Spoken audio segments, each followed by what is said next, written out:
Kenapa foto profil YouTube tidak berubah menjadi blank atau tanpa foto setelah dihapus di PC atau di komputer?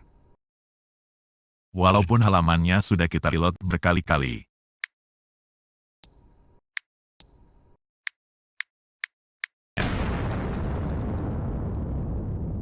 Jawabannya, sebenarnya sepanjang kita sudah berhasil menghapusnya, maka ikon profil account kita ujung-ujungnya akan tetap berubah atau kembali menjadi tanpa foto.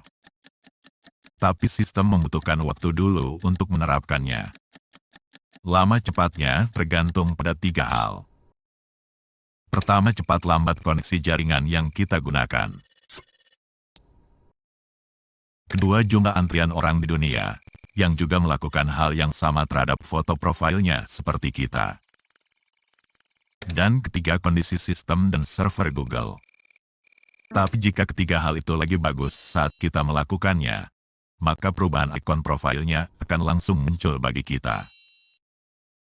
Jika kita tetap tak sabar, bisa juga dipancing dengan menghapus history, cookies dan cache browser yang kita gunakan.